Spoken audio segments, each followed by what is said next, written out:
नमस्कार. मागील व्हिडिओमध्ये आपण इयत्ता 8वीच्या इक्वेशन इन वन व्हेरिएबल धड्यामधील सराव संच 12.2 मधील पहिलं गणित पाहिलं. आता दुसरं, the denominator of a fraction is greater than its numerator by 12 if the numerator is decreased by 2 and the denominator is increased by 7 the new fraction is equivalent with 1/2 find the fraction. तर fraction म्हणजे काय? कुठलीही P/Q फॉर्ममधील संख्या. P/Q म्हणजे वरील P जे असतो त्याला आपण न्यूमरेटर म्हणतो आणि खालील Q त्याला आपण म्हणतो डिनॉमिनेटर. आता न्यूमरेटर आणि डिनॉमिनेटर म्हणजे काय हे तुम्हाला कळालं असेल. आपल्याला गणितात सांगितलेलं आहे की denominator of a fraction is greater than its numerator by 12 म्हणजे डिनॉमिनेटर न्यूमरेटरपेक्षा 12ने मोठा आहे. डिनॉमिनेटरबद्दल माहिती आपल्याला दिलेली आहे, पण न्यूमरेटर काय आहे ते सांगितलेलं नाही. तर आपण न्यूमरेटर जी संख्या दिलेली नाही किंवा ज्या गोष्टीबद्दल माहिती नाही आहे त्याला एक्स गृहीत धरूया. Let numerator of fraction is x. तर आपण न्यूमरेटरला काय गृहीत धरलेलं आहे? एक्स. आता डिनॉमिनेटर ऑफ अ फ्रॅक्शन काय असणार सांगा? तर आपल्याला सांगितलेलं आहे the denominator of a fraction is greater than numerator by 12 म्हणजे 12ने मोठे आहे. मोठं म्हणजे काय करत असतो आपण? त्या संख्येला आपण ॲड करणार म्हणजे बेरीज करणार. Then denominator of fraction will be काय?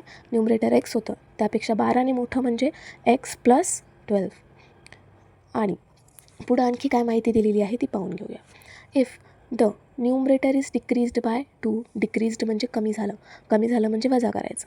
And denominator is increased by 7 increase म्हणजे काय करणार? प्लस करणार. आधी पहा न्यूमरेटर काय होतं आपलं एक्स, तर कमी झालं तर x-2 घेतलं.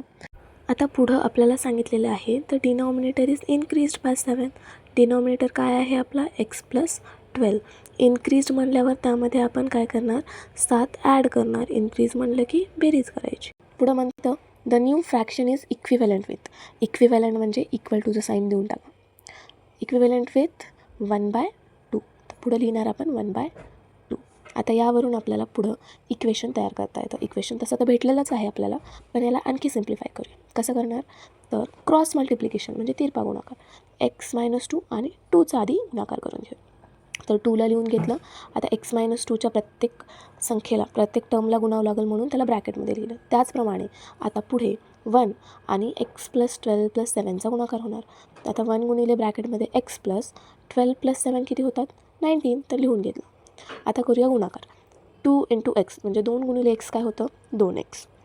पुढं 2 गुणिले -2 होणार काय?